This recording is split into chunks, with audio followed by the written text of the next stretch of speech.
मेरे प्रिय 140 करोड़ परिवारजन,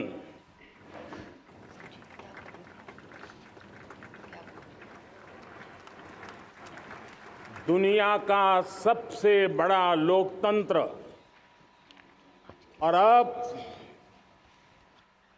बहुत लोगों का अभिप्राय है कि जनसंख्या की दृष्टि से भी हम विश्व में नंबर 1 पर है। इतना बड़ा विशाल देश, 140 करोड़ देश कि मेरे भाई बहन, मेरे परिवारजन आज आजादी का पर्व मना रहे हैं। मैं देश के कोटि कोटि जनों को, देश और दुनिया में भारत को प्यार करने वाले, भारत का सम्मान करने वाले, भारत का गौरव करने वाले कोटि कोटि जनों को आजादी के इस महान पवित्र पर्व की अनेक अनेक शुभकामनाएं देता हूं। मेरे प्यारे परिवारजन, पूज्य बापू के नेतृत्व में असहयोग का आंदोलन, सत्याग्रह की मूवमेंट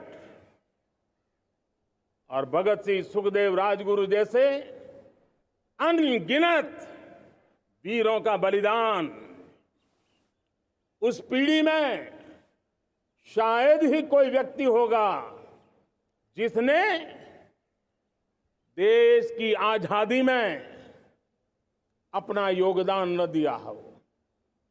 मैं आज देश की आजादी के जंग में जिन जिन ने योगदान दिया है, बलिदान दिए हैं, त्याग किया है, तपस्या की है, उन सबको आदरपूर्वक नमन करता हूं, उनका अभिनंदन करता हूं। आज 15 अगस्त महान क्रांतिकारी और अध्यात्म जीवन के ऋषितुल्य प्रणेता श्री अरबिंदो की 150वीं जयंती पूर्ण हो रही है। ये वर्ष स्वामी दयानंद सरस्वती के 150वीं जयंती का वर्ष है। ये वर्ष रानी दुर्गावती के 500वीं जन्मशती का बहुत ही पवित्र अवसर है, जो पूरा देश बड़े धामधूम से मनाने वाला है। ये वर्ष मीराबाई, भक्ति योग की सिरमौर मीराबाई के 525 वर्ष का भी ये पावन पर्व है। ये बार जो 26 जनवरी हम मनाएंगे वो हमारे गणतंत्र दिवस की 75वीं वर्षगांठ होगी। अनेक प्रकार से अनेक अवसर, अनेक संभावनाएं राष्ट्र निर्माण में जुटे रहने के लिए पल पल नई प्रेरणा, पल पल नई चेतना, पल पल सपने, पल पल संकल्प, शायद इससे बड़ा कोई अवसर नहीं हो सकता। मेरे प्यारे परिवारजन, इस बार प्राकृतिक आपदा ने देश के अनेक हिस्सों में अकल्पनीय संकट पैदा किए। जिन परिवारों ने इस संकट में सहन किया है, मैं उन सभी परिवारजनों के प्रति अपनी संवेदना प्रकट करता हूं और राज्य और केंद्र सरकार मिलकर के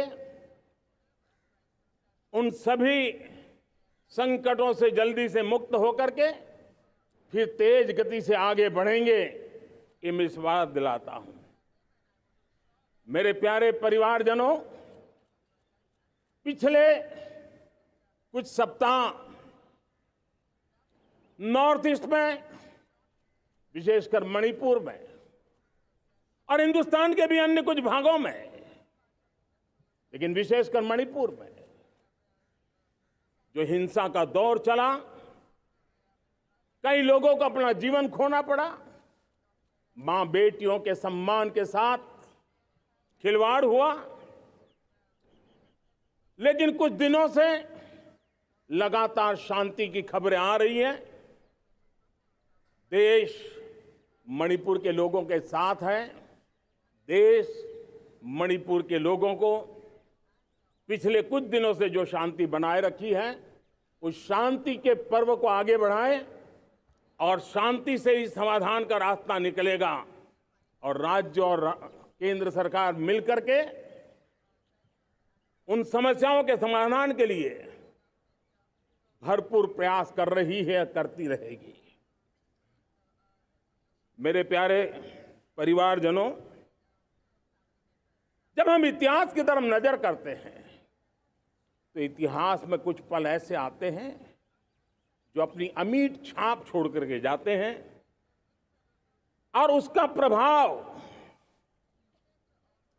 सदियों तक रहता है। और कभी कभी शुरुआत में वो बहुत छोटा लगता है, छोटी सी घटना लगती है, लेकिन वो अनेक समस्याओं की जड़ बन जाती है। हमें याद है 1000-1200 साल पहले इस देश पर आक्रमण हुआ।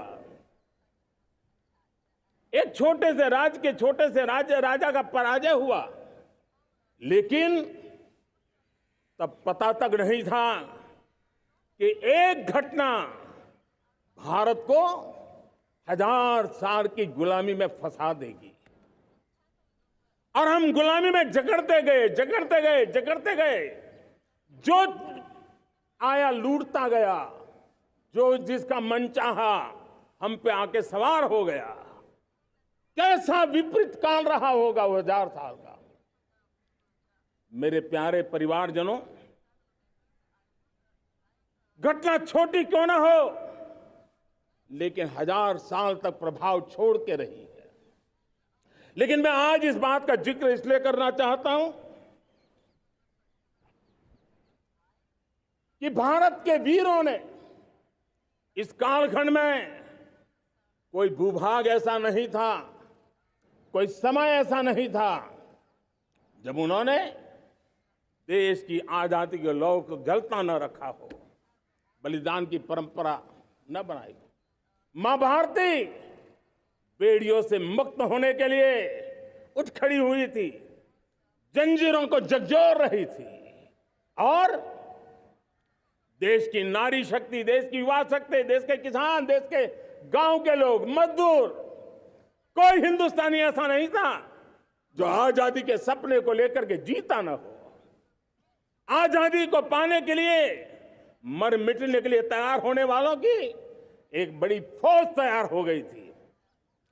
जेलों में जवानी खपाने वाले अनेक महापुरुष हमारे देश की आजादी को, इन गुलामी की बेड़ियों को तोड़ने के लिए लगे हुए थे।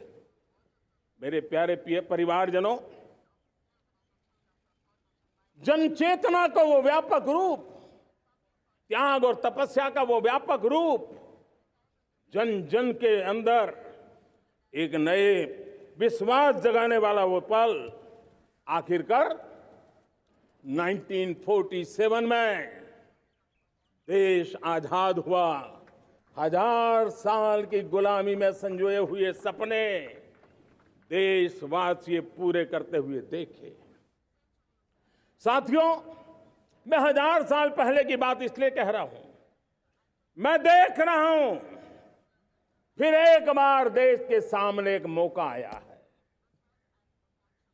इस ऐसे कालखंड में हम जी रहे हैं, ऐसे कालखंड में हमने प्रवेश किया है और यह हमारा सौभाग्य है कि भारत के ऐसे अमृत काल में, यह अमृत काल का पहला वर्ष है, या तो हम जवानी में जी रहे हैं या हम मां भारती की गोद में जन्म ले चुके हैं। और ये कालखंड, मेरे शब्द लिख करके रखिए मेरे प्यारे परिवारजनों, इस कालखंड में जो हम करेंगे, जो कदम उठाएंगे, जितना त्याग करेंगे, तपस्या करेंगे, सर्वजन हिताय सर्वजन सुखाय, एक के बाद एक फैसले लेंगे, आने वाले 1000 साल का देश का स्वर्णिम इतिहास उससे अंकुरित होने वाला है। इस कालखंड में होने वाली घटनाएं आगामी 1000 साल के लिए इसका प्रभाव पैदा करने वाली है। गुलामी की मानसिकता से बाहर निकला हुआ देश पंच प्राण को समर्पित होकर के एक नए आत्मविश्वास के साथ आज आगे बढ़ रहा है। नए संकल्पों को सिद्ध करने के लिए वो जी जान से जुड़ रहा है। मेरी भारत माता, जो कभी ऊर्जा का सामर्थ्य था लेकिन राख के ढेर में दबी पड़ी थी, वो भारत मां 140 करोड़ देशवासियों के पुरुषार्थ है, उनकी चेतना से, उनकी ऊर्जा से फिर एक बार जागृत हो चुकी है। मां भारती जागृत हो चुकी है। और मैं साफ देख रहा हूं दोस्तों, यही कालखंड है। पिछले 9-10 साल हमने अनुभव किया है, विश्व भर में भारत की चेतना के प्रति, भारत के सामर्थ्य प्रति एक नया आकर्षण, नया विश्वास, नई आशा पैदा हुई है। और ये प्रकाश पुंज जो भारत से उठा है, वो विश्व को उसमें अपने लिए ज्योति नजर आ रही है। विश्व को एक नया विश्वास पैदा हो रहा है। हमारा सौभाग्य है, कुछ ऐसी चीजें हमारे पास हैं जो हमारे पूर्वजों ने हमें विरासत में दी है और वर्तमान कालखंड ने गढ़ी है। आज हमारे पास डेमोग्राफी है, आज हमारे पास डेमोक्रेसी है, आज हमारे पास डाइवर्सिटी है। डेमोग्राफी, डेमोक्रेसी और डाइवर्सिटी की ये त्रिवेणी भारत के हर सपने को साकार करने का सामर्थ्य रखती है। आज पूरे विश्व में वहां देशों की उम्र ढल रही है, ढलाव पर है, तब भारत यौवन की तरफ ऊर्जावान होकर के बढ़ रहा है। कितने बड़े गौरव का कालखंड है कि आज 30 साल की कम आयु की जनसंख्या दुनिया में सर्वाधिक कहीं है तो ये मेरे भारत मां की गोद में है, ये मेरे देश में है। और 30 साल से कम उम्र की नौजवान हो मेरे देश के पास हो, कोटि कोटि भुजाएं हो, कोटि कोटि मस्तिष्क हो, कोटि कोटि सपने, कोटि कोटि संकल्प हो, तो भाइयों बहनों, मेरे प्रिय परिवारजनों, हम इच्छित परिणाम प्राप्त करके रह सकते हैं। मेरे प्यारे परिवारजनों, देश का भाग्य ऐसी घटनाएं बदल देती है, यह सामर्थ्य देश के भाग्य को बदल देता है। भारत 1000 साल की गुलामी और आने वाले 1000 साल के भव्य भारत के बीच में पड़ाव पर हम खड़े हैं, एक ऐसी संधि पर खड़े हैं। और इसलिए अब हमें न रुकना है, न दुविधा में जीना है। मेरे प्यारे प्रिय परिवारजनों, हमें खोई हुई उस विरासत का गर्व करते हुए, खोई हुई समृद्धि को प्राप्त करते हुए, हमें फिर एक बार, और ये बात मान के चले, हम जो भी करेंगे, हम जो भी कदम उठाएंगे, हम जो भी फैसला लेंगे, वो अगले 1000 साल तक अपनी दिशा निर्धारित करने वाला है, भारत के भाग्य को लिखने वाला है। मैं आज मेरे देश के नौजवानों को, मेरे देश की बेटे बेटियों को ये जरूर कहना चाहूंगा, जो सौभाग्य आज मेरे युवाओं को मिला है, ऐसा सौभाग्य शायद ही किसी के नसीब होता है जो आपके नसीब हुआ है। और इसलिए हमें ये गंवाना नहीं है। युवा शक्ति पर मेरा भरोसा है, युवा शक्ति में सामर्थ्य है, और हमारी नीतियां, हमारी रीतियां भी उस युवा सामर्थ्य को और बल देने के लिए है। आज मेरे युवाओं ने दुनिया में पहले 3 स्टार्टअप इकोसिस्टम में भारत को स्थान दिला दिया है। विश्व के युवाओं को अचंभा हो रहा है भारत के इस सामर्थ्य को लेकर के, भारत की इस ताकत को देख करके। आज दुनिया टेक्नोलॉजी ड्रिवन है और आने वाला युग टेक्नोलॉजी से प्रभावित रहने वाला है, और तब टेक्नोलॉजी में भारत की जो टैलेंट है उसकी एक नई भूमिका रहने वाली है। साथियों, मैं पिछले दिनों G20 समिट में बाली गया था, और बाली में दुनिया के समृद्ध देश, दुनिया के विकसित देश भी, उनके मुखिया मुझे भारत की डिजिटल इंडिया की सफलता के लिए बारीकियों से जानने के लिए इच्छुक थे। हर कोई इसका सवाल पूछता था, और जब मैं उनको कहता था कि भारत ने जो कमाल किया है ना, वो दिल्ली, मुंबई, चेन्नई तक सीमित नहीं है। भारत ने जो कमाल कर रहा है, मेरे टियर 2, टियर 3 सिटी के युवा भी आज मेरे देश का भाग्य गढ़ रहे हैं, छोटे छोटे स्थान के मेरे नौजवान। और मैं आज बड़े विश्वास से कहता हूं, देश का ये जो सामर्थ्य नया नजर आ रहा है, और इसलिए मैं कहता हूं, हमारे छोटे शहर आकार और आबादी में छोटे हो सकते हैं। ये हमारे छोटे छोटे शहर, हमारे कस्बे आकार और आबादी में छोटे हो सकते हैं, लेकिन आशा और आकांक्षा, प्रयास और प्रभाव वो किसी से कम नहीं है। वो सामर्थ्य उनके अंदर है। नए ऐप्स, नए सॉल्यूशन, टेक्नोलॉजी डिवाइस। अब खेलों की दुनिया देखिए, कौन बच्चे हैं, झुग्गी झोंपड़ी से निकले हुए बच्चे आज खेलों की दुनिया में पराक्रम दिखा रहे हैं। छोटे छोटे गांव के, छोटे छोटे कस्बे के नौजवान, हमारी बेटे बेटियां आज कमाल दिखा रही हैं। अब देखिए, मेरे देश की 100 जितनी स्कूल ऐसी हैं जहां के बच्चे सैटेलाइट बना करके सैटेलाइट छोड़ने की तैयारियां कर रही हैं। आज हजारों टिंकरिंग लैब नए वैज्ञानिकों का गर्भाधान कर रही है। आज हजारों टिंकरिंग लैब लाखों बच्चों को साइंस और टेक्नोलॉजी की राह पर आगे बढ़ने के लिए प्रेरणा दे रही हैं। मैं मेरे देश के नौजवानों को कहना चाहता हूं, अवसरों की कमी नहीं है। आप जितने अवसर चाहेंगे, ये देश आसमान से भी ज्यादा अवसर आपने देने का सामर्थ्य रखता है। मैं आज लाल किले की प्राचीर से मेरे देश की माताओं, बहनों, मेरे देश की बेटियों को हृदय से अभिनंदन करना चाहता हूं। देश आज जब पहुंचा है, अब विशेष शक्ति जुड़ रही है मेरी माताओं बहनों के सामर्थ्य की।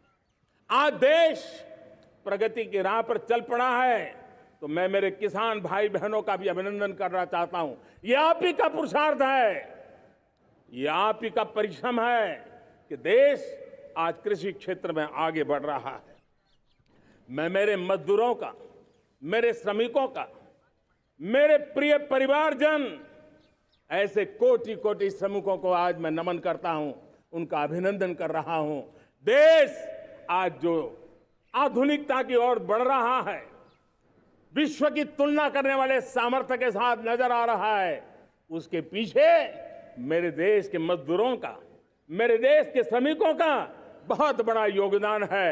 आज समय कहता है कि लाल किले की प्राचीर से मैं उनका अभिनंदन करूं, उनका अभिवादन करूं, और ये मेरे परिवारजन 140 करोड़ देशवासी, मेरे इन श्रमिकों का, रेहड़ी पटरी वालों का, फूल सब्जी बेचने वालों का हम सम्मान करते हैं। मेरे देश को आगे बढ़ाने में, मेरे देश को प्रगति की नई ऊंचाई पर ले जाने में प्रोफेशनल्स की बहुत बड़ी भूमिका है, बढ़ती रही है। चाहे साइंटिस्ट हो, चाहे इंजीनियर्स हो, डॉक्टर्स हो, नर्सिस हो, शिक्षक हो, आचार्य हो, यूनिवर्सिटीज हो, गुरुकुल हो, हर कोई मां भारती का भविष्य उज्जवल बनाने के लिए अपनी पूरी ताकत से लगा हुआ है। मेरे प्यारे परिवारजनों, राष्ट्रीय चेतना वो एक ऐसा शब्द है जो हमें चिंताओं से मुक्त कर रहा है, और आज वो राष्ट्रीय चेतना ये सिद्ध कर रही है कि भारत का सबसे बड़ा सामर्थ्य बना है भरोसा, भारत का सबसे बड़ा सामर्थ्य बना है विश्वास। जन जन में हमारा विश्वास, जन जन का सरकार पर विश्वास, जन जन का देश के उज्जवल भविष्य पर विश्वास, और विश्व का भी भारत के प्रति विश्वास। ये विश्वास हमारी नीतियों का है, हमारी रीति का है। भारत के उज्जवल भविष्य को जिस निर्धारित मजबूत कदमों से हम आगे बढ़ा रहे हैं, उसका है। भाइयों बहनों, मेरे प्यारे परिवारजनों, ये बात निश्चित है कि भारत का सामर्थ्य और भारत की संभावनाएं विश्वास की नई बुलंदियों को पार करने वाली है, और ये विश्वास की नई बुलंदियां नए सामर्थ्यों को लेकर के चलनी चल रही है। आज देश में G20 समिट के मेहमान नवाजी का भारत को अवसर मिला है।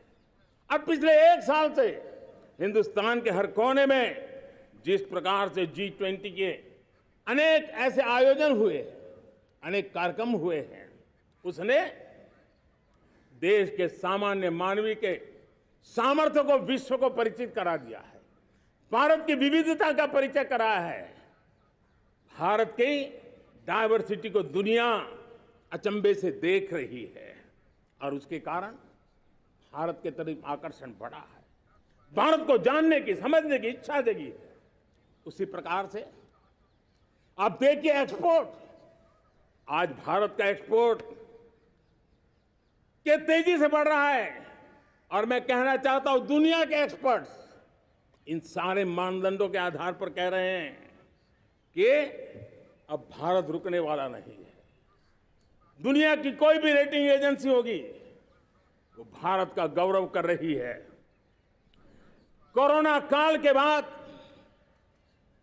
दुनिया एक नए सिरे से सोचने लगी, और मैं विश्वास से देख रहा हूं कि जिस प्रकार से द्वितीय महायुद्ध के बाद, द्वितीय विश्व युद्ध के बाद दुनिया ने एक नया वर्ल्ड ऑर्डर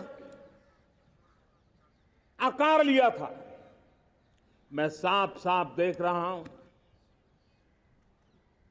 कि कोरोना के बाद एक नया विश्व ऑर्डर, एक नया ग्लोबल ऑर्डर, एक नया जियोपॉलिटिकल इक्वेशन, ये बहुत तेजी से आगे बढ़ रहा है। जियोपॉलिटिकल इक्वेशन की सारे व्याख्याएं बदल रही है, परिभाषाएं बदल रही है, और मेरे प्यारे परिवारजनों, आप गौरव करेंगे। बदलते हुए विश्व को शेप देने में आज मेरे 140 करोड़ देशवासियों, आपका सामर्थ्य नजर आ रहा है। आप निर्णायक मोड़ पर खड़े हैं। और कोरोना काल में भारत ने जिस प्रकार से देश को आगे बढ़ाया, दुनिया ने हमारे सामर्थ्य को देखा है। जब दुनिया की सप्लाई चेन तहस नहस हो गई थी, बड़ी बड़ी अर्थव्यवस्थाओं पर दबाव था, उस समय भी हमने कहा था हमें विश्व का विकास देखना है तो मानव केंद्रीय होना चाहिए, मानवीय संवेदनाओं से भरा हुआ होना चाहिए, और तब जाकर के समस्याओं का सही समाधान निकालेंगे। और कोविड ने हमें सिखाया है या हमें मजबूर किया है, लेकिन मानवीय संवेदनाओं को छोड़ करके हम विश्व का कल्याण नहीं कर सकते। आज भारत ग्लोबल साउथ की आवाज बन रहा है। भारत की समृद्ध विरासत आज दुनिया के लिए एक अवसर बन रहा है। Global economy, global supply chain, इसमें भारत की हिस्सेदारी, मैं पक्का विश्वास से कहता हूं, आज जो भारत ने परिस्थिति पैदा हुई है, आज जो भारत ने कमाया है, वो दुनिया में स्थिरता की गारंटी लेकर के आया है। दोस्तों, अब न हमारे मन में, न 140 करोड़ मेरे परिवारजनों के मन में, और न ही दुनिया के मन में कोई इफ्स है, कोई बट्स है। विश्वास बन चुका है। मेरे प्यारे देशवासियों, अब गेंद हमारे पाले में है। हमें अवसर जाने नहीं देना चाहिए, हमें मौका छोड़ना नहीं चाहिए। भारत में मैं मेरे देशवासियों का इसलिए भी अभिनंदन करता हूं कि मेरे देशवासियों में एक नीर-क्षीर विवेक का सामर्थ्य है, समस्याओं की जड़ों को समझने का सामर्थ्य है। और इसलिए 2014 में मेरे देशवासियों ने 30 साल के अनुभव के बाद तय किया कि देश को आगे ले जाना है तो स्थिर सरकार चाहिए, मजबूत सरकार चाहिए, पूर्ण बहुमत वाली सरकार चाहिए। और देशवासियों ने एक मजबूत और स्थिर सरकार बनाई। और 3 दशकों के जो अनिश्चितता का कालखंड था, जो अस्थिरता का कालखंड था, जो राजनीतिक मजबूरियों से देश जकड़ा हुआ था, उससे मुक्ति मिली। मेरे प्यारे परिवारजनों, देश के पास आज एक ऐसी सरकार है, वो सर्वजन हिताय सर्वजन सुखाय, देश के संतुलित विकास के लिए समय का पल पल और जनता की पाई पाई, जनता की भलाई के लिए लगा रही है। और मेरी सरकार, मेरे देशवासियों का मन एक बात से जुड़ा हुआ है। हमारे हर निर्णय, हमारे हर दिशा, उसका एक ही मानदंड है, नेशन फर्स्ट, राष्ट्र प्रथम। और राष्ट्र प्रथम यही दूरगामी परिणाम, सकारात्मक परिणाम पैदा करने वाला है। देश में बड़े स्तर पर काम हो रहा है। और लेकिन मैं कहना चाहूंगा, 2014 में आपने एक मजबूत सरकार बनाई, और मैं कहता हूं 2014 में और 2019 में आपने एक सरकार फॉर्म की, तो मोदी में रिफॉर्म करने की हिम्मत आई। आपने ऐसी सरकार फॉर्म की कि मोदी को रिफॉर्म की हिम्मत आई। और जब मोदी ने एक के बाद एक रिफॉर्म किए, तो मेरे ब्यूरोक्रेसी के लोग, मेरे लाखों हाथ पैर जो हिंदुस्तान के कोने कोने में सरकार के हिस्से के रूप में काम कर रहे हैं, उन्होंने ब्यूरोक्रेसी ने ट्रांसफॉर्म करने के लिए, परफॉर्म करने की जिम्मेवारी बखूबी निभाई। और उन्होंने परफॉर्म करके दिखाया, और जनता जनार्दन जुड़ गई, तो वो ट्रांसफॉर्म होता भी नजर आ रहा है।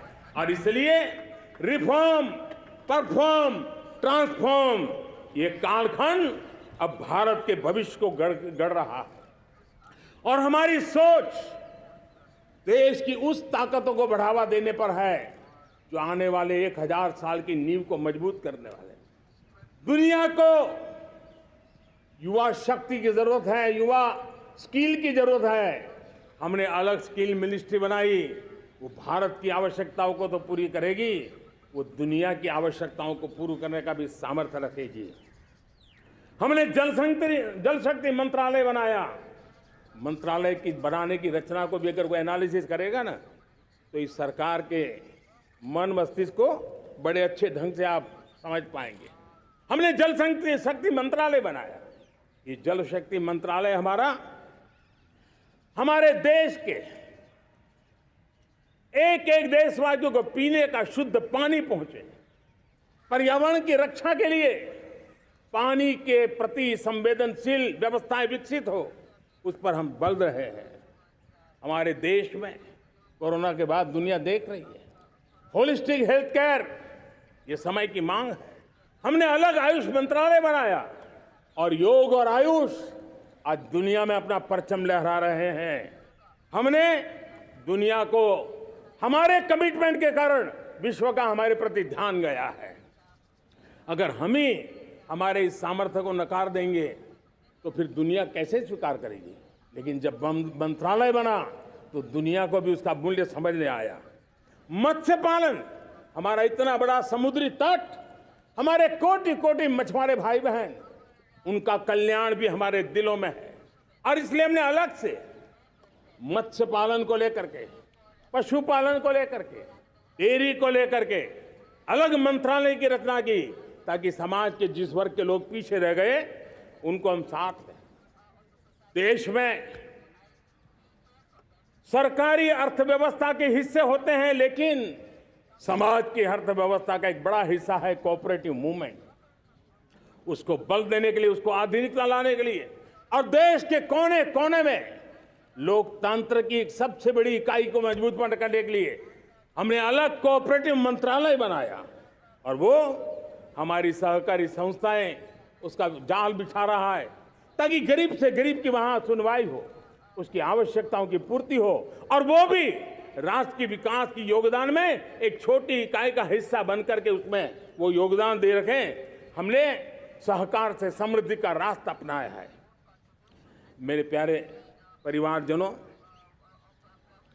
जब हम लोग 14 में आए थे तो हम वैश्विक अर्थव्यवस्था में 10वें नंबर पर थे, और आज 140 करोड़ देशवासियों का पुरुषार्थ रंग लाया है कि हम विश्व की अर्थव्यवस्था में 5वें नंबर पर पहुंच चुके हैं। और ये ऐसे ही नहीं हुआ है। जो एक भ्रष्टाचार का राक्षस देश को दबोचे हुए थे, लाखों करोड़ के घोटाले अर्थव्यवस्था को डामाडोल कर रहे थे, गवर्नेंस फ्रेजाइल फाइल में देश की पहचान होने लगी थी, लीकेजेस को हमने बंद किया, मजबूत अर्थव्यवस्था बनाई, हमने गरीब कल्याण के लिए ज्यादा से ज्यादा धन खर्चने का प्रयास किया। और आज मैं देशवासियों को बताना चाहता हूं कि जब देश आर्थिक रूप से समृद्ध होता है तो सिर्फ तिजोरी नहीं भरती है, देश का सामर्थ्य बढ़ता है, देशवासियों का सामर्थ्य बढ़ता है। और तिजोरी का पाई पाई अगर ईमानदारी से जनता जनार्दन के लिए खर्च करने का संकल्प लेने वाली सरकार हो तो परिणाम के साथ है। मैं 10 साल का हिसाब तिरंगे की साक्षी में लाल किले की प्राचीर से मेरे देशवासियों को दे रहा हूं। आंकड़े देख करके आपको लगेगा इतना बड़ा बदलाव, इतना बड़ा सामर्थ्य। 10 साल पहले राज्यों को 30 लाख करोड़ रुपए भारत सरकार की तरफ से जाते थे। पिछले 9 साल में यह आंकड़ा 100 लाख करोड़ पर पहुंचा है। पहले स्थानीय निकाय के विकास के लिए भारत सरकार के खजाने से 70,000 करोड़ रुपया जाता था। आज वो 3 लाख करोड़ से भी ज्यादा जा रहा है। पहले गरीबों के घर बनाने के लिए 90,000 करोड़ रुपया खर्च होता था। आज वो 4 गुना होकर के 4 लाख करोड़ से भी ज्यादा खर्च गरीबों के घर बनाने के लिए हो रहा है। पहले गरीबों को यूरिया सस्ता मिले, जो यूरिया की बैग दुनिया के कुछ बाजारों में 3,000 में बिकती है, वो यूरिया की बैग मेरे किसानों को 300 में मिले। और इसलिए देश की सरकार 10 लाख करोड़ रुपया मेरे किसानों की यूरिया में सब्सिडी दे रहा है। मुद्रा योजना 20 लाख करोड़ रुपए, उससे भी ज्यादा मेरे देश के नौजवानों को स्वरोजगार के लिए, अपने व्यवसाय के लिए, अपने कारोबार के लिए दिए हैं। 8 करोड़ लोगों ने नया कारोबार शुरू किया है। और 8 करोड़ लोगों ने कारोबार शुरू किया है तो नहीं, हर कारोबारी ने एक या दो लोगों को रोजगार दिया है। 8 से 10 करोड़ नए लोगों को रोजगार देने का सामर्थ्य ये मुद्रा योजना से लाभ लेने वाले 8 करोड़ नागरिकों को करा है। एमएसएमई को करीब 3.5 लाख करोड़ रुपए की मदद से कोरोना के संकट में भी उनको डूबने नहीं दिया, मरने नहीं दिया, उनको एक ताकत दी है। 1 रैंक 1 पेंशन मेरे देश के सेना के जवानों का एक सम्मान का विषय था। 70,000 करोड़ रुपया भारत की तिजोरी से आज पहुंचा है, मेरे निवृत्त सेना के नायकों के जेब में, उनके परिवार में पहुंचा है। सभी कैटेगरी में, मैंने तो कुछ ही गिनाए, मैं ज्यादा समय लेना नहीं चाहता। हर कैटेगरी में पहले की तुलना में अनेक गुना धन देश के विकास के लिए, कोने कोने में रोजगार पैदा करने के लिए, पाई पाई का उपयोग भारत का भाग्य बदलने के लिए हो, और इसलिए हमने काम किया है। और मेरे प्यारे प्रियजनों, इतना ही नहीं, हमने इन सारे प्रयासों का परिणाम है कि आज 5 साल के मेरे कार्यकाल में, 5 साल के कार्यकाल में, 5 साल में 13.5 करोड़ मेरे गरीब भाई बहन गरीबी की जंजीरों को तोड़ करके न्यू मिडिल क्लास के रूप में बाहर आए हैं। जीवन का इससे बड़ा कोई संतोष नहीं होता। मेरे प्यारे प्रिय परिवारजनों, और जब 13.5 करोड़ लोग गरीबी की इस मुसीबतों से बाहर निकलते हैं, तो कैसी कैसी योजनाएं उनको मदद दी है। उनको आवास योजना का लाभ मिलना, पीएम स्वनिधि से 50,000 करोड़ रुपया रेहड़ी पटरी वालों तक पहुंचाया है। आने वाले दिनों में, आने वाली विश्वकर्मा जयंती पर एक कार्यक्रम हम लागू करेंगे। इस विश्वकर्मा जयंती पर हम करीब 13-15 हजार करोड़ रुपया से, जो परंपरागत कौशल्य से रहने वाले लोग, जो औजार से और अपने हाथ से काम करने वाला वर्ग है, ज्यादातर ओबीसी समुदाय से, हमारे सुथार हो, हमारे सोनार हो, हमारे राजमिस्त्री हो, हमारे कपड़े धोने वाले काम करने वाले लोग हो, हमारे बाल काटने वाले भाई बहन परिवार हो, ऐसे लोगों को एक नई ताकत देने के लिए हम आने वाले महीने में विश्वकर्मा जयंती पर विश्वकर्मा योजना लॉन्च करेंगे और करीब 13-15 हजार करोड़ से उसका प्रारंभ करेंगे। हमने पीएम किसान सम्मान निधि में 2.5 लाख करोड़ रुपया सीधा मेरे देश के किसानों के खाते में जमा किया है। हमने जल जीवन मिशन, हर घर में शुद्ध पानी पहुंचे, 2 लाख करोड़ रुपया खर्च किया है। हमने आयुष्मान भारत योजना, ताकि गरीब को बीमारी के कारण अस्पताल जाने से जो मुसीबत होती थी उसको मुक्ति दिलाना, उसको दवाई मिले, उसका उपचार हो, ऑपरेशन हो, अच्छे से अच्छी हॉस्पिटल में हो। आयुष्मान भारत योजना के तहत 70,000 करोड़ रुपए हमने लगाए हैं। पशुधन, देश ने कोरोना वैक्सीन की बात तो देश को याद है, 40,000 करोड़ रुपए लगाए, वो तो याद है। लेकिन आपको जानकर के खुशी होगी, हमने पशुधन को बचाने के लिए करीब करीब 15,000 करोड़ रुपया पशुधन के टीकाकरण के लिए लगाया है। मेरे प्यारे देशवासियों, मेरे प्यारे परिवारजनों, जन औषधि केंद्रों ने देश के सीनियर सिटीजन्स को, देश के मध्यम वर्गीय परिवार को एक नई ताकत दी है। जिस संयुक्त परिवार में अगर किसी को एक डायबिटीज जैसा हो जाए, 2-3 हजार रुपया दवाई का बिल स्वाभाविक हो जाता है। हमने जन औषधि केंद्र से जो दवाई बाजार में 100 रुपये में मिलती है, वो 10 रुपया, 15 रुपया, 20 रुपये में दी। और आज देश में 1000 जन औषधि केंद्रों से मेरे इन बीमारी में जिनको दवाई की जरूरत थी, ऐसे लोगों के करीब 20,000 करोड़ रुपया उनके जेब में बचा है। और ये ज्यादातर मध्यम वर्ग के परिवार के लोग हैं। लेकिन आज उसकी सफलता को देखते हुए मैं देशवासियों को कहना चाहता हूं, जैसे हम एक विश्वकर्मा योजना लेकर के समाज के उस वर्ग को छूने वाले हैं, अब देश में 10,000 जन औषधि केंद्र से हम 25,000 जन औषधि केंद्र का लक्ष्य लेकर के आने वाले दिनों में काम करने वाले हैं। मेरे प्यारे परिवारजनों, जब देश में गरीबी कम होती है तो देश की मध्यम वर्ग की ताकत बहुत बढ़ती है। और अगर दुनिया में, और मैं आपको विश्वास दिलाता हूं, आने वाले 5 साल में मोदी का गारंटी है, देश पहले 3 वैश्विक इकोनॉमी में अपना जगह ले लेगा। ये पक्का जगह ले लेगा।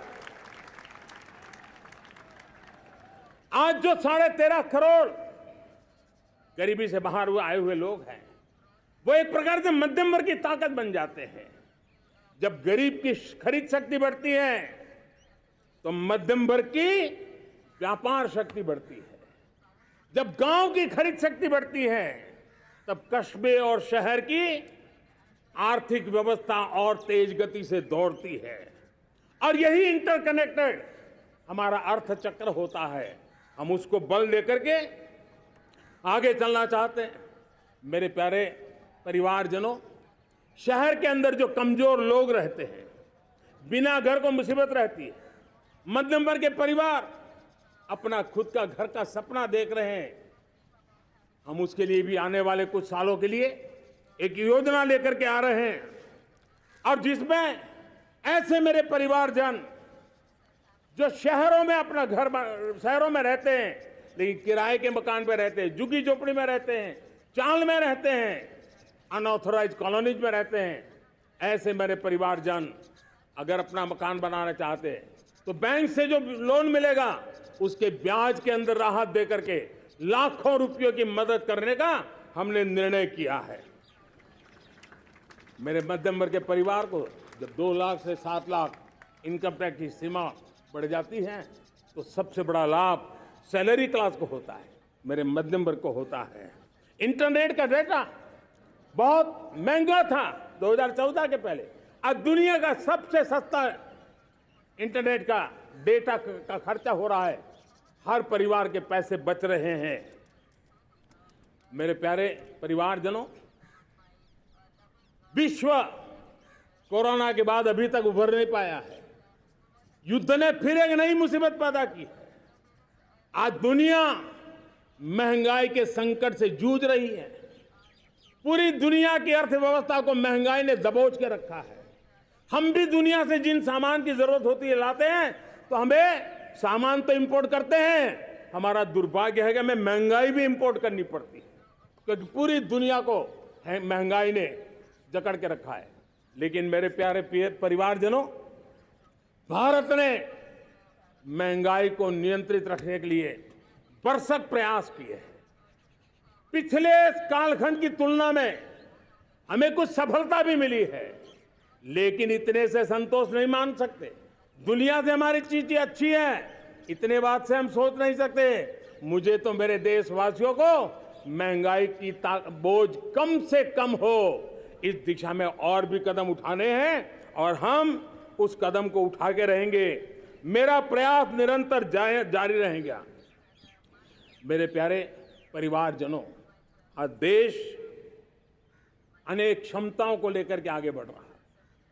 देश आधुनिकता की तरफ आगे बढ़ने के लिए काम कर रहा है। आज देश रिन्यूएबल एनर्जी पे काम कर रहा है। आज देश ग्रीन हाइड्रोजन पे काम कर रहा है। देश की स्पेस पे क्षमता बढ़ रही है तो देश की डीप सी मिशन में भी सफलता के साथ आगे चल रहा है। देश में रेल आधुनिक हो रही है तो वंदे भारत बुलेट ट्रेन भी आज देश के अंदर काम कर रही है।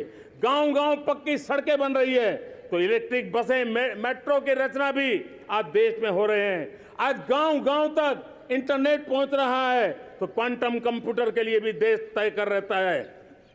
नैनो यूरिया, नैनो डीएपी उस पर काम हो रहा है तो दूसरी तरफ जैविक खेती पर भी हम बल दे रहे हैं। आज किसान उत्पादक संघ एफपीओ का निर्माण हो रहा है तो हम सेमीकंडक्टर का भी निर्माण करने के लिए चाह रहे हैं। हम दिव्यांग जनों के लिए एक सुगम भारत के निर्माण के लिए काम करते हैं तो हम पैरालंपिक में भी हिंदुस्तान का तिरंगा झंडा गाड़ने के लिए मेरे दिव्यांग जनों को सामर्थ्यवान बना रहे हैं। हम खिलाड़ियों को स्पेशल ट्रेनिंग दे रहे हैं।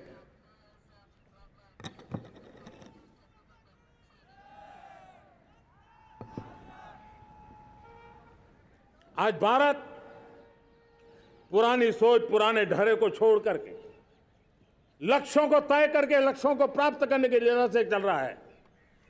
और जब मैं कहता हूं ना कि जिसका शिलान्यास हमारी सरकार करती है उसका उद्घाटन भी हमारे कालखंड में करते हैं।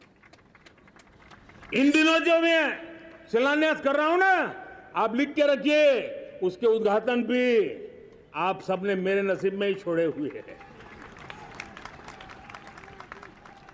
हमारी कार्य संस्कृति बड़ा सोचना, दूर का सोचना, सर्वजन हिताय सर्वजन सुखाय सोचना, ये हमारी कार्यशैली रही है।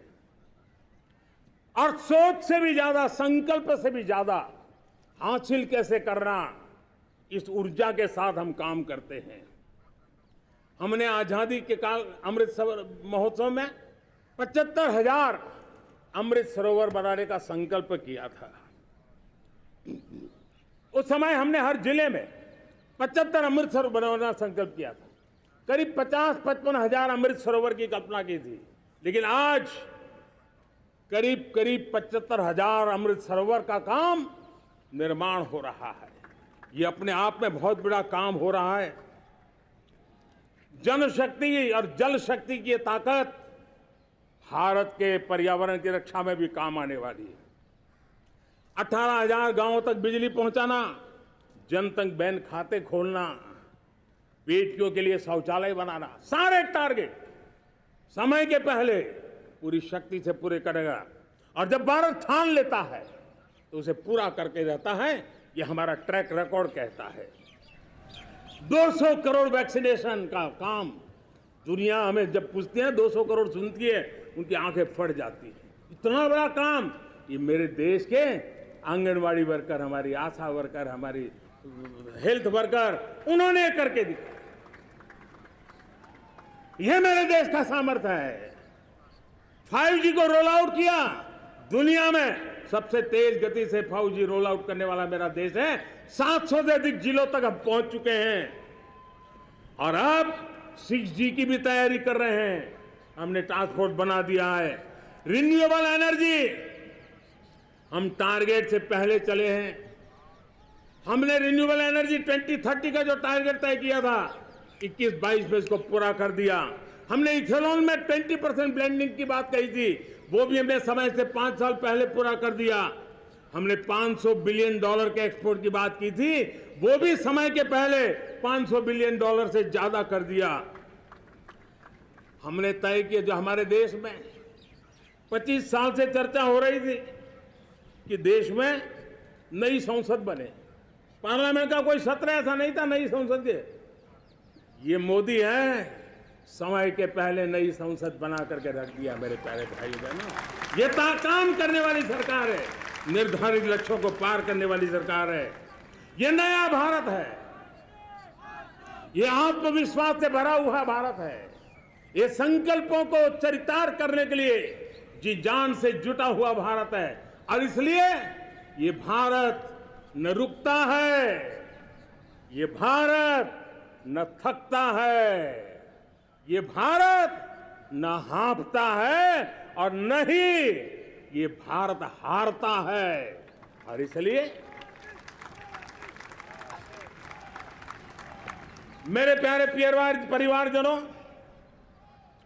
आर्थिक शक्ति बढ़ी है तो हमारी सामरिक शक्ति को भी एक नई ताकत मिली है। हमारी सीमाएं पहले से अधिक सुरक्षित हुई है और मेरे सीमा पर बैठे हुए मेरे जवान जो देश की सीमाओं की रक्षा कर रहे हैं और मेरे देश की आंतरिक सुरक्षा के संभालने वाले यूनिफॉर्म फोर्सेस, मैं आजादी के इस पावन पर्व पर उनको भी अनेक अनेक बधाई देते हुए मेरी बात को आगे बढ़ाता हूं। सेना का अधिकरण हो, हमारी सेना युवा बने, हमारी सेना बैटल के लिए रेडी, युद्ध योग्य बने, इसलिए निरंतर रिफॉर्म का काम आज हमारी सेना में हो रहा है। मेरे प्यारे परिवारजनों, आए दिन हम लोग सुना करते थे, यहां बम धमाका हुआ, वहां बम धमाका हुआ, हर जगह पे लिखा हुआ रहता था कि इस बैग को मत छूना, अनाउंसमेंट होते रहते थे। आज देश सुरक्षा की अनुभूति कर रहा है और जब सुरक्षा होती है, शांति होती है, तो प्रगति के नए अरमान हम पूरे कर सकते हैं। उसको लिए सीरियल बम धमाके का जमाना बीती हुई बात हो गई है। निर्दोषों के जो मौत होते थे वो बीते हुए कल की बात हो गई है। आज देश में आतंकी हमलों में भारी कमी आई है। नक्सल प्रभावित क्षेत्रों में भी बहुत बड़ा बदलाव आया है, बहुत बड़ा परिवर्तन का एक वातावरण बना है। मेरे प्यारे परिवारजनों, प्रगति के हर चीज में, लेकिन जब 2047 हम एक विकसित भारत का सपना लेकर के चल रहे हैं तब, और वो सपना नहीं, 140 करोड़ देशवासियों का संकल्प है और उस संकल्प को सिद्ध करने के लिए परिश्रम की पराकाष्ठा भी है। और उसकी सबसे बड़ी ताकत होती है वो राष्ट्रीय चरित्र होता है। दुनिया में जिन जिन देशों ने प्रगति की है, दुनिया में जो जो देश संकटों से वो पार करके निकले हैं, उसमें हर चीज के साथ साथ एक महत्वपूर्ण कैटलिक एजेंट रहा है, वो राष्ट्रीय चरित्र रहा है। और हमें राष्ट्रीय चरित्र के लिए और बल देते हुए हमें आगे बढ़ना होगा। हमारा देश, हमारा राष्ट्रीय चरित्र ओजस्वी हो, तेजस्वी हो, पुरुषार्थी हो, पराक्रमी हो, प्रखर हो, ये हम सबका सामूहिक दायित्व है। और आने वाले 25 साल हम एक ही मंत्र को लेकर चले, ये हमारे राष्ट्रीय चरित्र के सिरमौर होना चाहिए। एकता का संदेश, भारत की एकता को जीना, भारत की एकता को आंच आए, न ऐसी मेरी भाषा होगी, न ऐसा मेरा कोई कदम होगा। हर पल देश को जोड़ने का प्रयास मेरी तरफ से भी होता रहेगा। भारत की एकता हमें सामर्थ्य देती है। उत्तर हो, दक्षिण हो, पूर्व हो, पश्चिम हो, गांव हो, शहर हो, पुरुष हो, नारी हो, हम सब ने एकता के भाव के साथ और विविधता भरे देश में एकता का सामर्थ्य होता है। और दूसरी महत्व की बात मैं देख रहा हूं, अगर 2047 में हमें हमारे देश को विकसित भारत के रूप में देखना है तो हमें श्रेष्ठ भारत के मंत्र को जीना होगा, हमें चरितार्थ करना होगा। अब हमारे प्रोडक्शन में, मैंने 2014 में कहा था जीरो डिफेक्ट, जीरो इफेक्ट। दुनिया के किसी भी टेबल पर मेक इन इंडिया चीज हो तो दुनिया को विश्वास होना चाहिए, इससे बेहतर दुनिया में कुछ नहीं हो सकता है। ये अल्टीमेट होगा। हमारी हर चीज, हमारी सर्विसेज होगी तो श्रेष्ठ होगी, हमारे शब्द की ताकत होगी तो श्रेष्ठ होगी, हमारी संस्थाएं होगी तो श्रेष्ठ होगी, हमारी निर्णय प्रक्रियाएं होगी तो श्रेष्ठ होगी। ये श्रेष्ठता का भाव लेकर के हमें चलना होगा। तीसरी बात है, देश में आगे बढ़ाने के लिए एक अतिरिक्त शक्ति का सामर्थ्य भारत को आगे ले जाने वाला है और वो है विमेन लेड डेवलपमेंट। आज भारत गर्व से कह सकता है कि दुनिया में नागरिक उड्डयन में अगर किसी एक देश में सबसे ज्यादा विमेन पायलट हैं तो मेरे देश में है। आज चंद्रयान की गति हो, मून मिशन की बात हो, मेरी विमेन साइंटिस्ट उसका नेतृत्व कर रहे हैं। आज विमेन सेल्फ हेल्प ग्रुप हो, मेरी 2 करोड़ लखपति दीदी का लक्ष्य लेकर के आज विमेन सेल्फ हेल्प ग्रुप पे हम काम कर रहे हैं।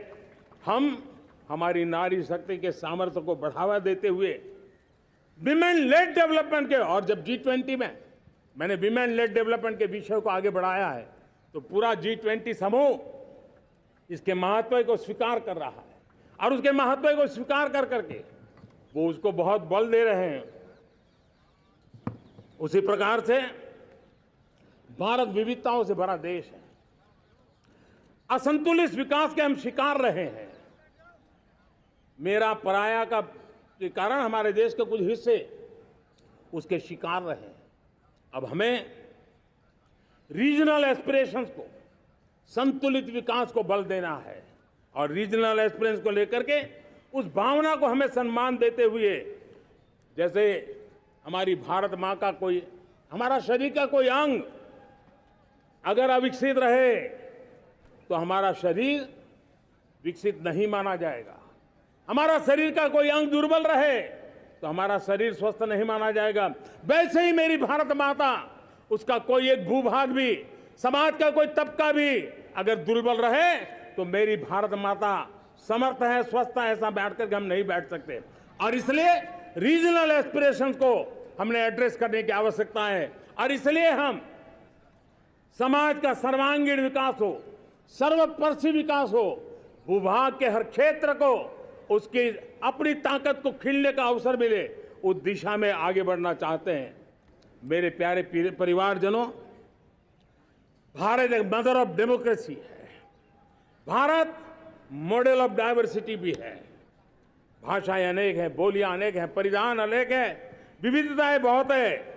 हमने उन सारे लोगों को, सारों को आधार पर आगे बढ़ना है। मेरे प्यारे परिवारजनों, देश के जब मैं एकता की बात करता हूं तब अगर घटना मणिपुर में होती है तो पीड़ा महाराष्ट्र में होती है। अगर बाढ़ आसाम में आती है तो बेचैन केरला हो जाता है। हिंदुस्तान के किसी भी हिस्से में कुछ भी हो, हम एक अंगांगी भाव की अनुभूति करते हैं। मेरे देश की बेटियों पर जुल्म न हो, यह हमारा सामाजिक भी दायित्व है, यह हमारा पारिवारिक दायित्व भी है और ये देश के नाते हम सबका दायित्व है।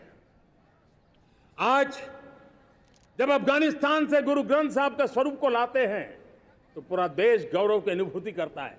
जब आज दुनिया के किसी देश में कोविड के काल में मेरा कोई सिख भाई लंगर लगाता है, भूखों को खिलाता है और दुनिया में वाहवाही होती है तो हिंदुस्तान का सीना चौड़ा हो जाता है।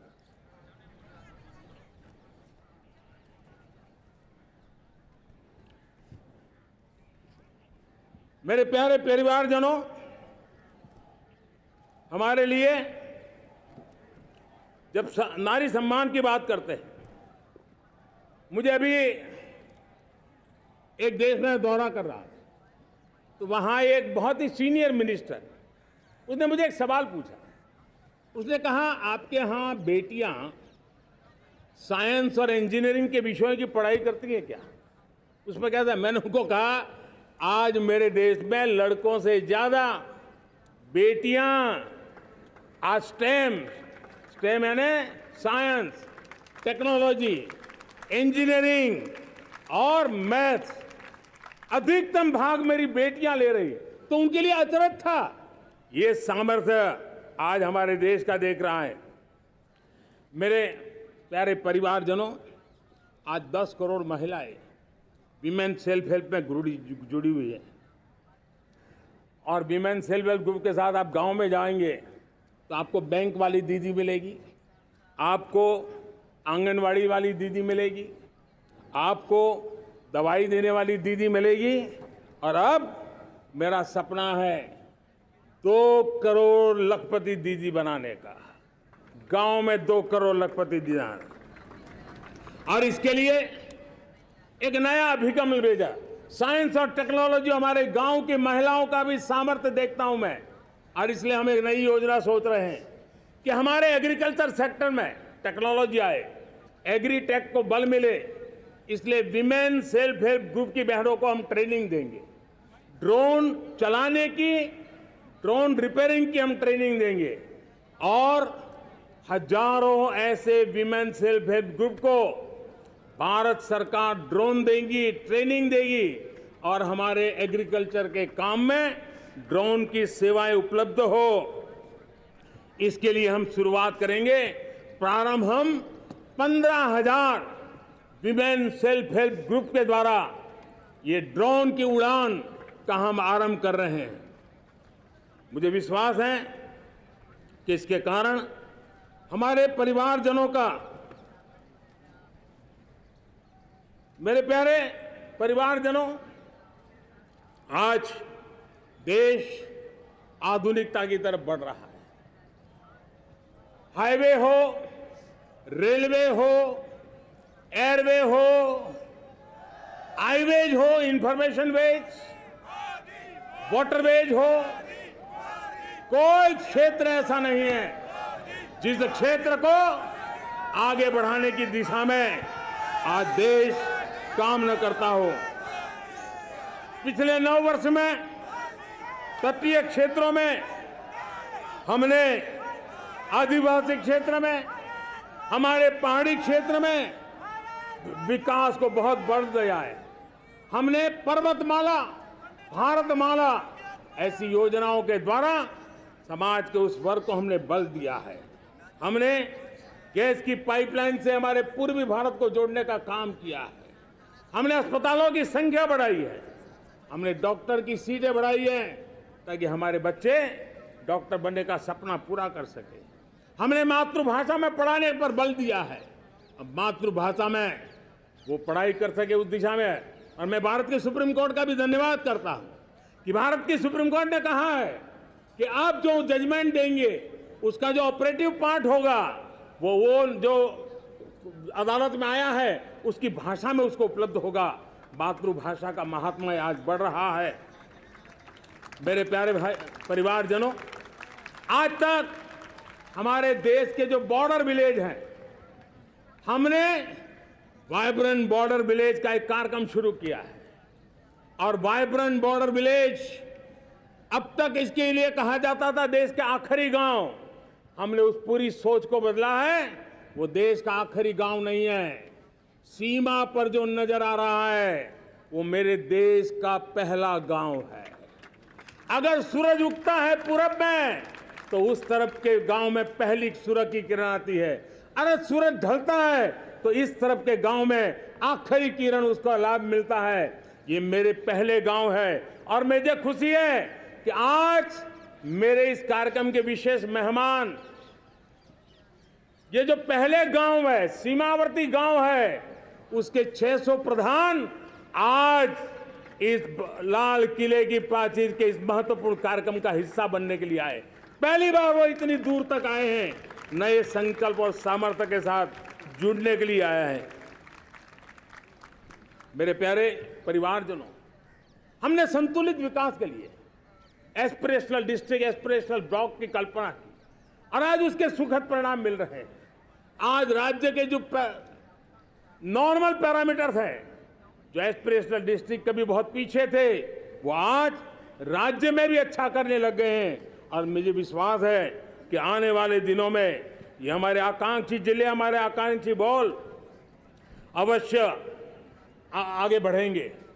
जैसे मैंने कहा था, भारत का चरित्र की चर्चा कर रहा था, तो मैंने पहला कहा था भारत की एकता, दूसरा कहा था भारत श्रेष्ठता की तरफ बल दें, तीसरा कहा था विमेन लेड डेवलपमेंट की मैंने बात कही थी, और मैं आज एक बात और कहना चाहता हूं कि हम जैसे रीजनल एस्पिरेशन, मैंने चौथी बात कही थी, पांचवी महत्व की बात, और भारत ने उस दिशा में ध्यान, और वो है हमारा राष्ट्रीय चरित्र विश्व मंगल के लिए सोचने वाला होना चाहिए। हमें देश को इतना मजबूत बनाना है जो विश्व मंगल के लिए भी अपनी भूमिका अदा करे। और आज कोरोना के बाद मैं देख रहा हूं जिस प्रकार से संकट की घड़ी में देश ने दुनिया की मदद की, उसका परिणाम है कि आज दुनिया में हमारा देश एक विश्व मित्र के रूप में, विश्व का अटूट साथी के रूप में आज मेरे देश की पहचान बनी है। हमें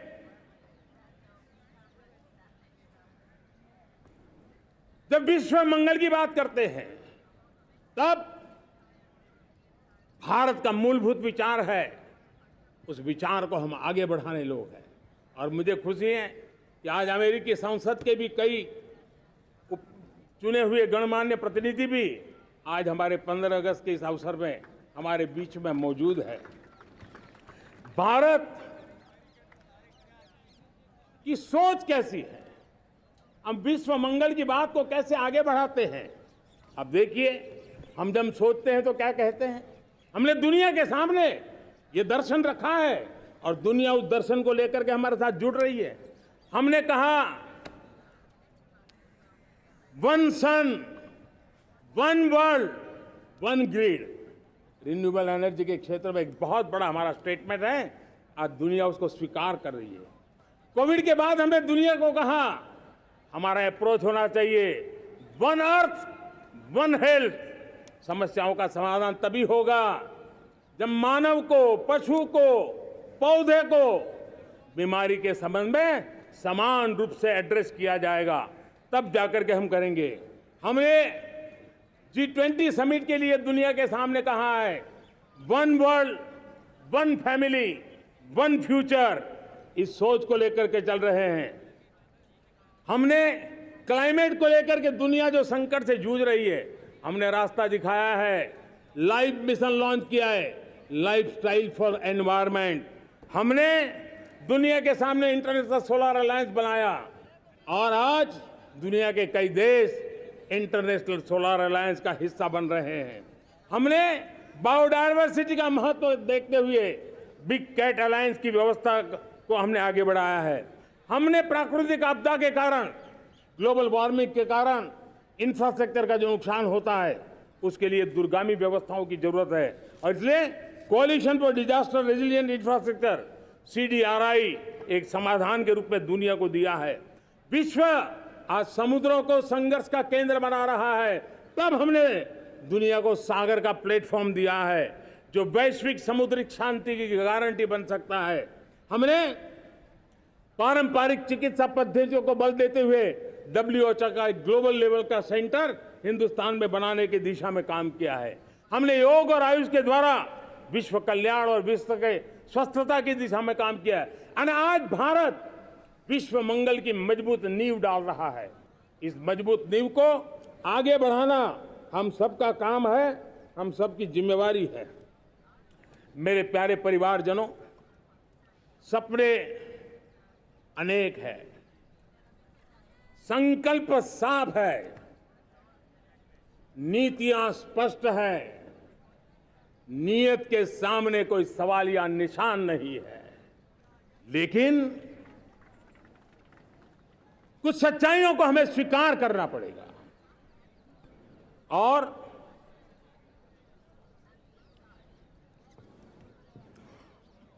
उसके समाधान के लिए मेरे प्रिय परिवारजनों, मैं आज लाल किले से आपकी मदद मांगने आया हूं। मैं लाल किले से आपके आशीर्वाद मांगने आया हूं, क्योंकि पिछले सालों मैंने देश को जो समझा है, देश की आवश्यकताओं को जो मैंने परखा है और अनुभव के आधार पर मैं कह रहा हूं कि आज गंभीरतापूर्वक उन चीजों को हमें लेना होगा। आजादी के अमृत काल में 2047 में जब देश आजादी के 100 साल मनाएगा, उस समय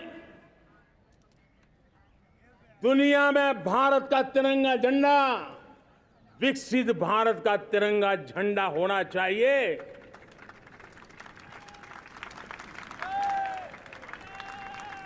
रत्ती भर भी हमें रुकना नहीं है, पीछे नहीं हटना है। और इसके लिए शुचिता, पारदर्शिता और निष्पक्षता, ये पहली मजबूती की जरूरत है। हमें उस मजबूती को जितना ज्यादा खाद पानी दे सकते हैं, संस्थाओं के माध्यम से दे सकते हैं, नागरिक के नाते दे सकते हैं, परिवार के नाते दे सकते हैं, ये हमारा सामूहिक दायित्व होना चाहिए। और इसलिए पिछले 75 साल का इतिहास देखिए, भारत के सामर्थ्य में कोई कमी नहीं थी। अरे जो देश कभी सोना की चिड़िया कहा जाता था, वो देश क्यों न फिर से उस सामर्थ्य को लेकर के खड़ा हो सकता है। मेरा अटूट विश्वास है साथियों, मेरे प्रिय परिवारजनों, मेरा अखंड अटूट एक निष्ठ विश्वास है कि 2047 में जब देश आजादी के 100 साल मनाएगा, मेरा देश विकसित भारत बन के रहेगा। और ये मैं मेरे देश के सामर्थ्य के आधार पर कह रहा हूं, मेरे उपलब्ध संसाधनों के आधार पर कह रहा हूं, और सबसे ज्यादा 30 से कम आयु वाली मेरी युवा शक्ति के भरोसे कह रहा हूं, मेरी माताओं बहनों के सामर्थ्य के भरोसे कह रहा हूं। लेकिन उसके सामने अगर कोई रुकावट है, कुछ विकृतियां पिछले 75 साल में ऐसे घर कर गई है, हमारी समाज व्यवस्था का ऐसा हिस्सा बन गई है कि कभी कभी तो हम आंख भी बंद कर देते हैं। अब आंख बंद करने का समय नहीं है। अगर सपनों को सिद्ध करना है, संकल्प को पार करना है, तो हमें ये आंख मिचौली बंद करके, आंख में आंख मिला करके 3 बुराइयों से लड़ना बहुत समय की मांग है। हमारे देश की सारी समस्याओं की जड़ में भ्रष्टाचार ने दिमक की तरह देश की सारी व्यवस्थाओं को, देश के सामर्थ्य को पूरी तरह नोच लिया है। भ्रष्टाचार से मुक्ति, भ्रष्टाचार के खिलाफ जंग हर इकाई में, हर क्षेत्र में। और मैं देशवासियों, मेरे प्रिय परिवारजनों, ये मोदी के जीवन का कमिटमेंट है। ये मेरे अंतर्गत व्यक्तित्व का एक कमिटमेंट है कि मैं भ्रष्टाचार के खिलाफ लड़ाई लड़ता रहूंगा। दूसरा, हमारे देश को नोच लिया है परिवारवाद ने।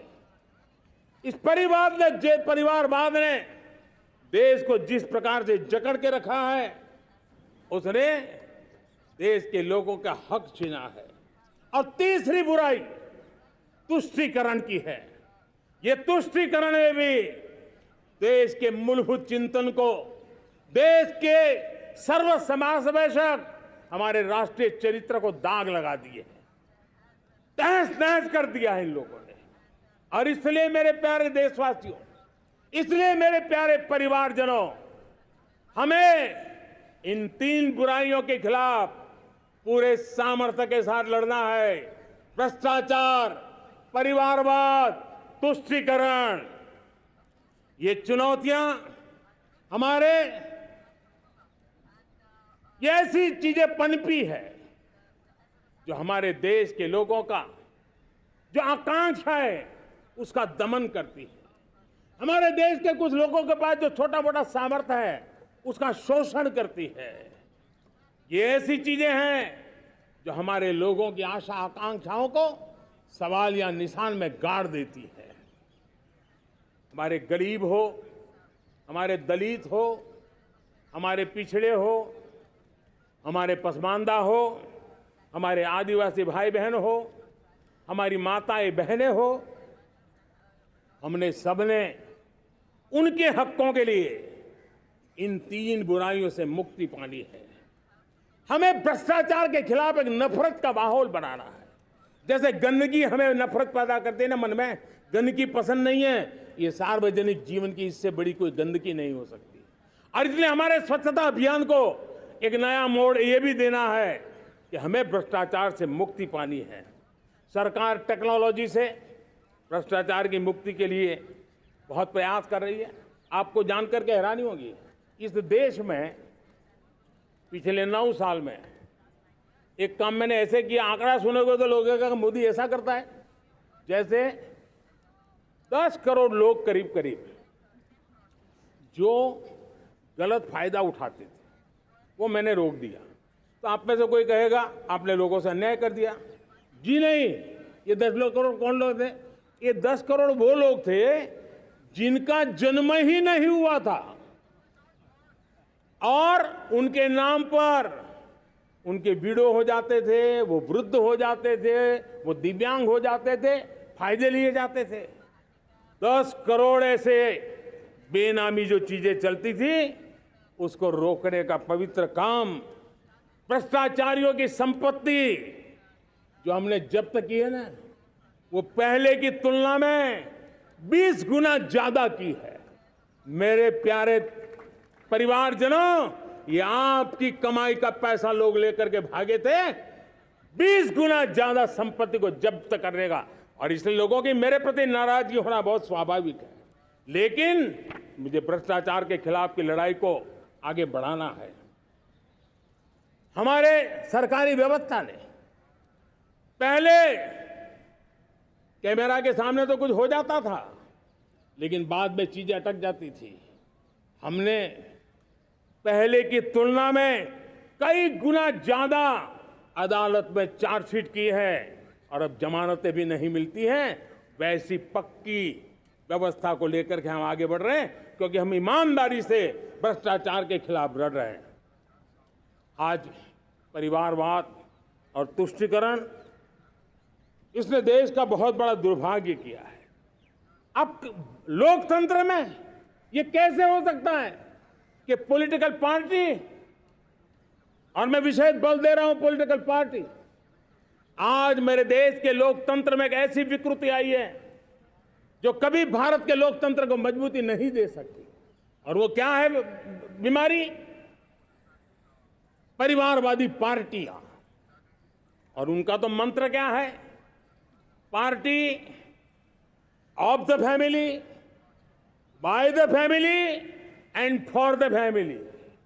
इनका तो जीवन मंत्र यही है कि उनकी पॉलिटिकल पार्टी, उनका राजनीतिक दल परिवार का, परिवार के द्वारा और परिवार के लिए, परिवारवाद और भाई भतीजावाद प्रतिभाओं के दुश्मन होते हैं, योग्यता को नकारते हैं, सामर्थ्य को स्वीकार नहीं करते हैं।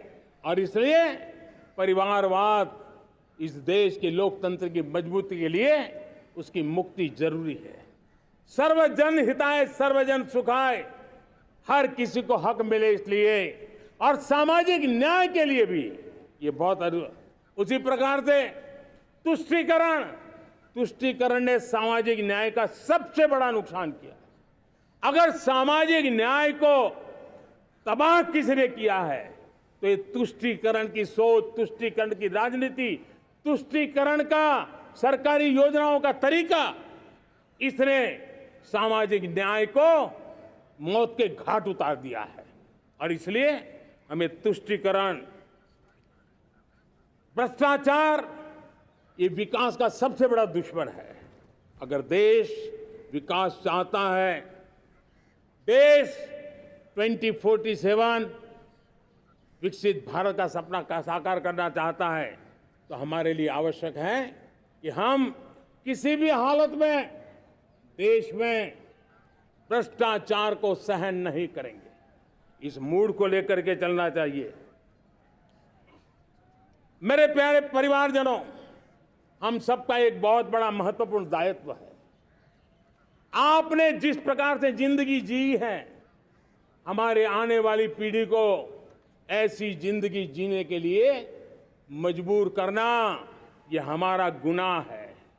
यह हमारा दायित्व है कि हमारे आने वाली पीढ़ी को हम ऐसा समृद्ध देश दें, ऐसा संतुलित देश दें, ऐसा सामाजिक न्याय की धरोहर वाला देश दें, ताकि छोटी छोटी चीजों को पाने के लिए उन्हें कभी भी संघर्ष न करना पड़े।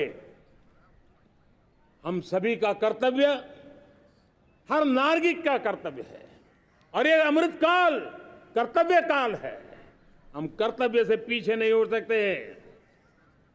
हमें वो भारत बनाना है जो पूज्य बापू के सपनों का था। हमें वो भारत बनाना है जो हमारे स्वतंत्र सेनानियों का सपना था। हमें वो भारत बनाना है जो हमारे वीर शहीदों का था, हमारी वीरांगनाओं का था, जिन्होंने मातृभूमि के लिए अपना जीवन दे दिया था।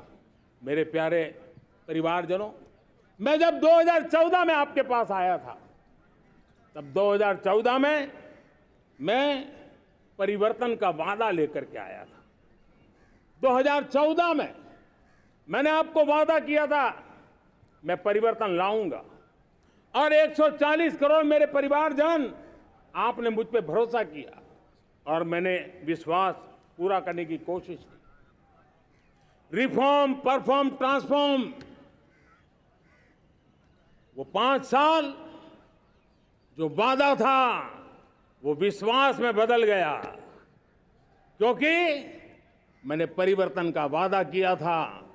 रिफॉर्म, परफॉर्म, ट्रांसफॉर्म के द्वारा मैंने इस वादे को विश्वास में बदल दिया। कठोर परिश्रम किया है, देश के लिए किया है, शान से किया है, सिर्फ और सिर्फ नेशन फर्स्ट, राष्ट्र सर्वोपरि, इस भाव से किया है। 2019 में परफॉर्मेंस के आधार पर आप सबने मुझे फिर से आशीर्वाद दिया। परिवर्तन का वादा मुझे यहां ले आया, परफॉर्मेंस मुझे दोबारा ले आया, और आने वाले 5 साल अभूतपूर्व विकास के हैं।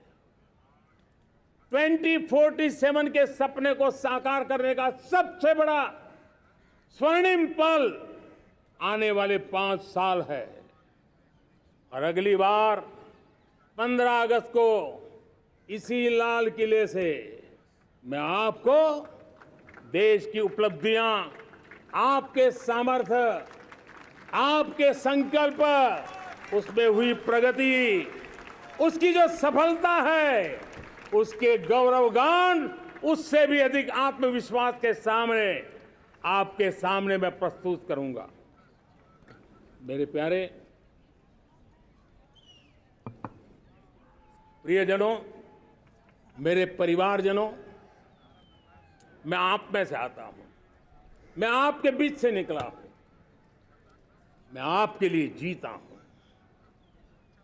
अगर मुझे सपना भी आता है तो आपके लिए आता है।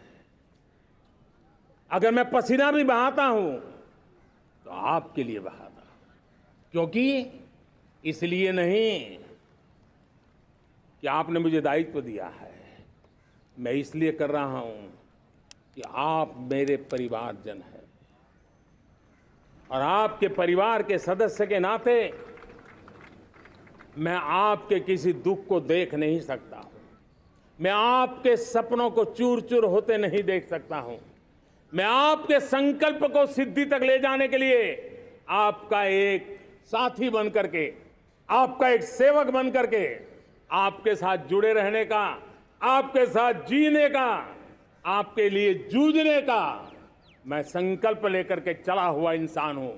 और मुझे विश्वास है, हमारे पूर्वजों ने आजादी के लिए जो जंग लड़ा था, जो सपने देखे थे, वो सपने हमारे साथ है।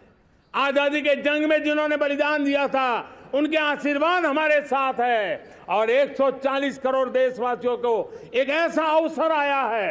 ये अवसर हमारे लिए एक बहुत बड़ा संबल लेकर के आया है और इसलिए मेरे प्यारे प्रियजनों, आज जब मैं अमृतकाल में आपके साथ बात कर रहा हूं, ये अमृतकाल का पहला वर्ष है।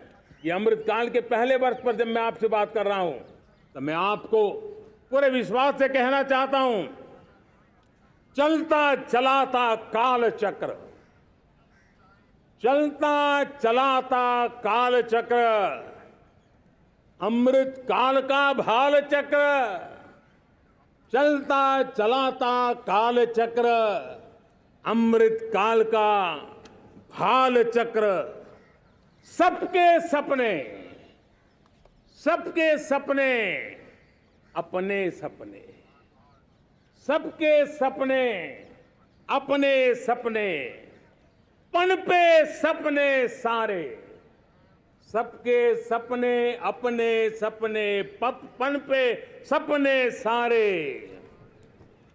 धीर चले वीर चले, धीर चले वीर चले, चले युवा हमारे, धीर चले वीर चले, चले युवा हमारे, नीति सही, नीति सही, रीति नहीं, नीति सही, रीति नहीं, गति सही, गति सही, राह नहीं, गति सही, राह नहीं। चुनो चुनो चुनौती, चुनो चुनौती सीना तान, चुनो चुनौती सीना तान, जग में बढ़ाओ देश का नाम, चुनो चुनौती सीना तान, जग में बढ़ाओ देश का नाम। मेरे प्यारे परिवारजनों, हिंदुस्तान के कोने कोने में बैठे हुए मेरे परिवारजन, दुनिया के कोने कोने में जाकर के बसे हुए मेरे परिवारजन, आप सबको आजादी के पावन पर्व की फिर एक बार मैं बहुत बहुत शुभकामनाएं देता हूं। ये अमृतकाल हम सबके लिए कर्तव्य काल है। ये अमृतकाल हम सबको मां भारती के लिए कुछ कर गुजारने का काल है।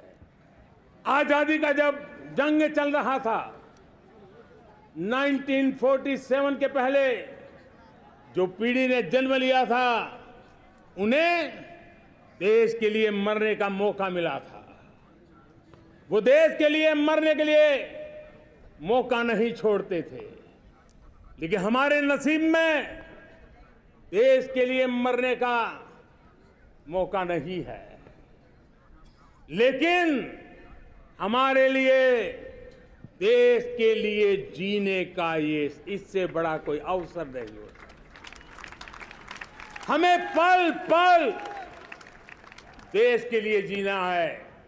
इसी संकल्प के साथ इस अमृतकाल में 140 करोड़ देशवासियों के सपने संकल्प भी बनाने हैं। 140 करोड़ देशवासियों के संकल्प को सिद्धि में भी परिवर्तित करना है और 2047 का जब तिरंगा झंडा फहरेगा तो विश्व एक विकसित भारत का गुणगान करता होगा। इसी विश्वास के साथ, इसी संकल्प के साथ मैं आप सबको अनेक अनेक शुभकामनाएं देता हूं, बहुत बहुत बधाई देता हूं। जय हिंद, जय हिंद, जय हिंद। भारत माता की, भारत माता की, भारत माता की। वंदे वंदे वंदे। बहुत बहुत धन्यवाद।